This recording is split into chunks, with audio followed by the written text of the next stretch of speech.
Speaking of action movies, we'll talk about a little action that recently happened in the Gulf before we sign off for the day. So you and I both worked on rigs offshore for, I guess, the longest of my career, any job I've ever had, and I think you spent half your life out there.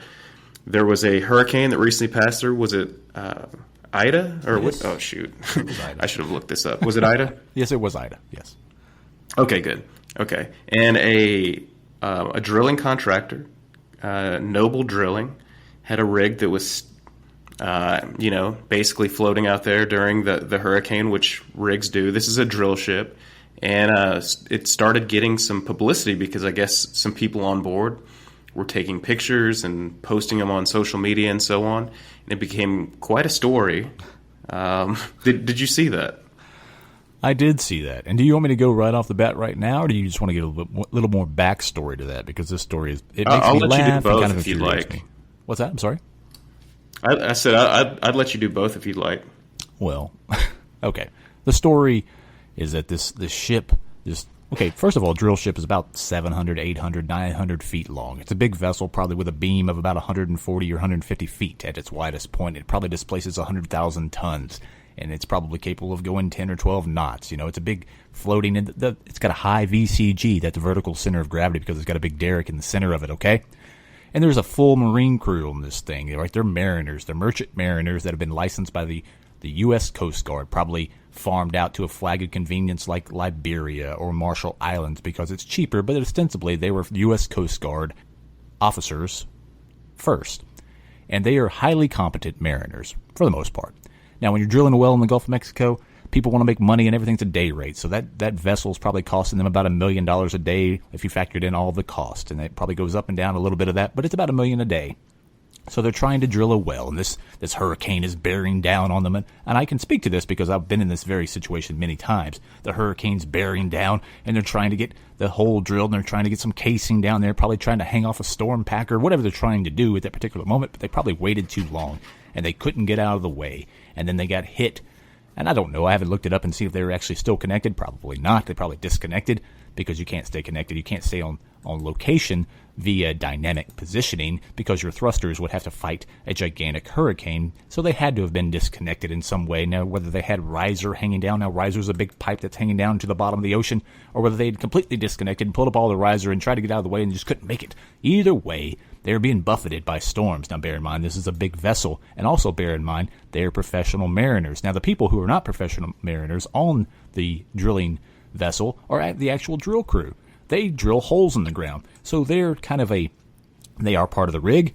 They are the ones that make the money, but without the mariners, they can't actually drill the hole. So the people who are posting these stories are saying it's taking on water and it was terrible and it was blowing 150 miles an hour and there were 30-foot seas out there. Yeah, it sucks.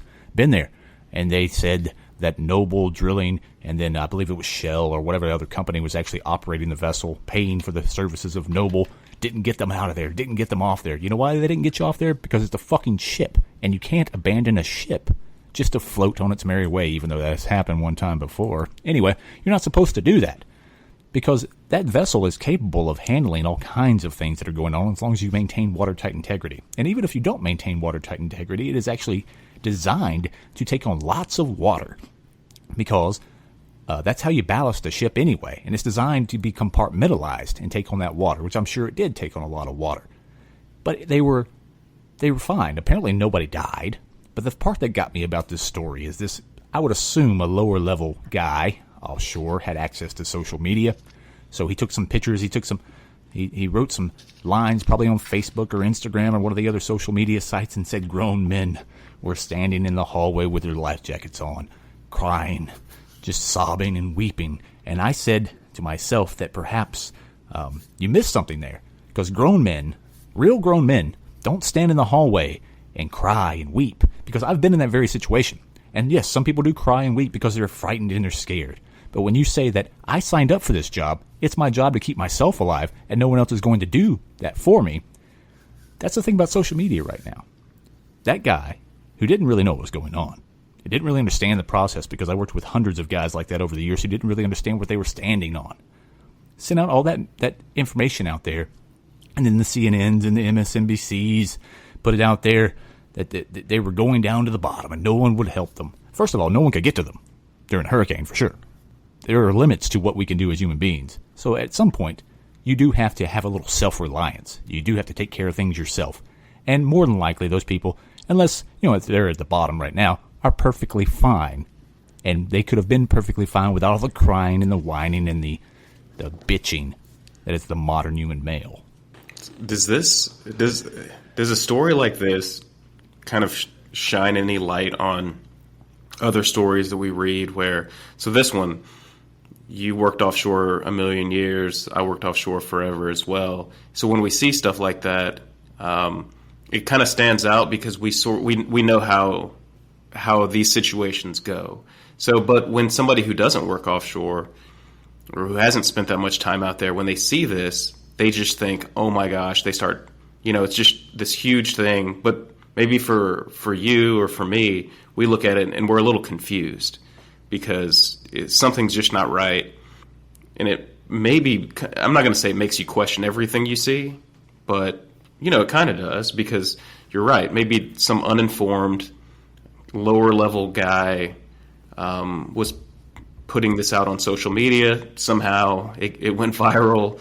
Next thing you know, CNN and Fox News and stuff, they see it and they start, writing about this, and more people start seeing it, and they get concerned. And next thing you know, the company has to put out a statement. But for people who've been out there during hurricanes and stuff like that, or who've been in these situations, they see this and it is a little confusing for them, I think. Yeah, it's just like with any industry. And that's when we speak about things. We only have bits and pieces of the information and an outside perspective. Anybody who's on the inside of anything has a much more, deep and reasoned perspective on it. So, yeah, but just when I look at this stuff, I'm like, it's just another sensationalized story and just a product of our modern times. Exactly. Well, I hope that they're all okay. Me too. I know they went through some rough times. There's a little bit of panicking and so on, but I hope they're okay.